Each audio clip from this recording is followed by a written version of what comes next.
आदरणीय मंच आणि मंचावर विराजमान आजच्या कार्यक्रमाचे अध्यक्ष महोदय, प्राचार्य Eklavya model residential school Chamorshi, माझे सर्व सहकारी शिक्षकवृंद, तसेच जिवंत हृदयाच्या, सडसडत्या रक्ताच्या आणि साबूत डोक्याच्या माझ्या प्रिय विद्यार्थी मित्रमैत्रिणींनो, आज 12 जानेवारी आज आपण सर्वजण इथे स्वामी विवेकानंद आणि राजमाता जिजाऊ यांची जयंती साजरी करण्यासाठी जमलेले आहोत.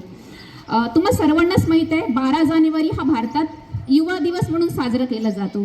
युवा दिवस साजरा करण्याचं कारण काय की स्वामी विवेकानंद जे एक थोर विचारवंत, तत्वज्ञ, संन्यासी तसेच महान व्यक्ती होते, यांच्यापासून आपण काहीतरी प्रेरणा घ्यावी.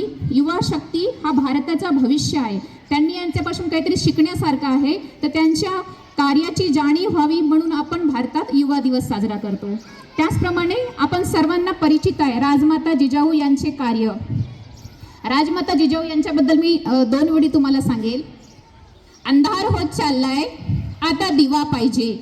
अंधार होत चाललाय, आता दिवा पाहिजे. या देशाला पुन्हा एकदा जिजाऊचा शिवा पाहिजे. या देशाला पुन्हा एकदा जिजाऊचा शिवा पाहिजे.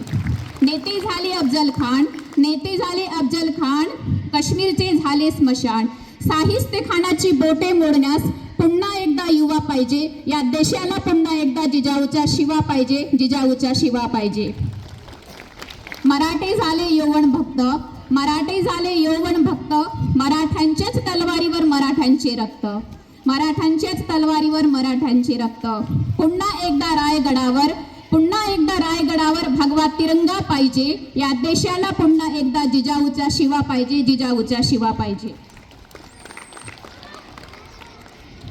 त्याचप्रमाणे स्वामी विवेकानंद आपण सगळे परिचित आहोत की स्वामी विवेकानंद म्हणायचे, स्वतःवर विश्वास ठेवलात, जर तुम्ही स्वतःवर विश्वास ठेवलात तर देवही तुमच्यावर विश्वास ठेवतो. आयुष्यात विश्वास ही खूप मोठी गोष्ट आहे. जर आपण विश्वासाने कुठलंही पाऊल पुढे टाकलो तर नक्कीच आपल्याला आयुष्यात यश मिळते. तर आजचा हा कार्यक्रम, ह्या कार्यक्रमाला उपस्थित सन्माननीय अध्यक्ष महोदय यांनी अमूल्य अशा शब्दामध्ये आपल्याला राजमाता जिजाऊ आणि वीर पुरुष स्वामी विवेकानंद याबद्दल मार्गदर्शन केले. त्याबद्दल मी त्यांचे मनपूर्वक आभार व्यक्त करते. प्राचार्य महोदय नेहमीच आम्हाला असं मोलाचं मार्गदर्शन करीत राहतात. तर आजच्या कार्यक्रमाला त्यांनी केलेल्या मार्गदर्शनाबद्दल मी त्यांची मनस्वी आभारी आहे. इथे दीप्ती मॅडम यांनी तुम्हाला राजमाता जिजाऊंची महती खूप चांगल्या प्रकारे समजून सांगितली, त्याबद्दल सुद्धा मी त्यांची मनस्वी आभारी आहे.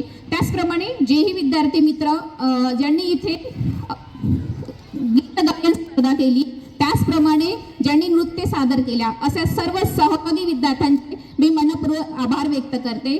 आणि या कार्यक्रमाला यशस्वी बनवण्यासाठी कार्यक्रमाचे आयोजक यांनी हा कार्यक्रम खूप चांगल्या प्रकारे पार पाडण्यासाठी मदत केली, त्याबद्दल मी त्या सरांचे मनस्वी आभार आहे. त्याचप्रमाणे सर्व शिक्षक वृंद यांनी ह्या कार्यक्रमाला, त्याचबरोबर जेही कोणते घटक ज्यांनी प्रत्यक्ष आणि अप्रत्यक्षपणे कार्यक्रमाला यशस्वी करण्यासाठी आपली मोलाची भूमिका बजावली, त्याबद्दल मी सर्वांचे मनस्वी आभारी आहे. आणि कार्यक्रमाचा महत्त्वाचा घटक म्हणजे तुम्ही विद्यार्थी मित्रमैत्रिणींनो, तुम्ही खूप शांतपणे इतक्या उन्हामध्ये बसून हा कार्यक्रम ऐकून घेतला, त्याबद्दल मी तुमची मनस्वी आभारी आहे. त्याचप्रमाणे आजचा कार्यक्रम प्राचार्य महोदयांच्या वतीने संपला असं मी जाहीर करते. धन्यवाद.